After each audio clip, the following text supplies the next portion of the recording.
Herru, Andri Már, Nafli, við erum mættir á Ölver, framöndan úrslitaleikur eitlaust sæti í bestu deildinni á ári. Hvernig líður? Góður dagur í dag? Já, þetta bara búið að vera frábær dagur. Dogsson búið að slá í gegn í dag og þetta búið að vera bara mikið líf og þetta frábær dagur fyrir svona leik. Það rigna þess núna og sem bara fínt að bleita völlur nú. Þetta bara frábær dagur. Búin að vera á ferðinni núna í Dogsson? Já, búin að vera á ferðinni núna. Ég eftir að hitta Keflvíkingana, erum að hitta Hákavíkana núna og þetta bara frábær stund fyrir góða fótboltaleik. Hvað að fara að sjá núna síðustu 2 ár hafa leikirnir verið lokaðir þessi úrslitaleikir? Ef við ekki bara vona á 2 lið sem skora mörk og ef við ekki vona á bara skemmtun í dag? Jú, ég held að sé ekki til neitt sem heitir lokaða leikur og með Heimar Hreiðars sem þjálfara þannig að þetta verður fjör. Hvernig líst þér á leikin? Hvað er að fara að sjá?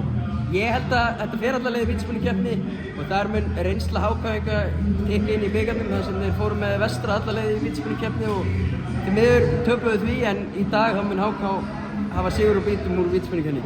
Fjölmenn núna Trúbót og byrjar að spila og hversu mikið heldur að þetta gefi liðinu á vellinum í dag góð stuðningur í stúkunni? Bara alveg helling sko, það er bara gaman að fá Kópavogsbúa til að safnast þetta saman og þetta bara fær fólk á völlin, það sem þetta gerir og Heimir Hreiðars á víst að koma inn á eftir og þetta bara eflir liðið sem stuðningsmennina.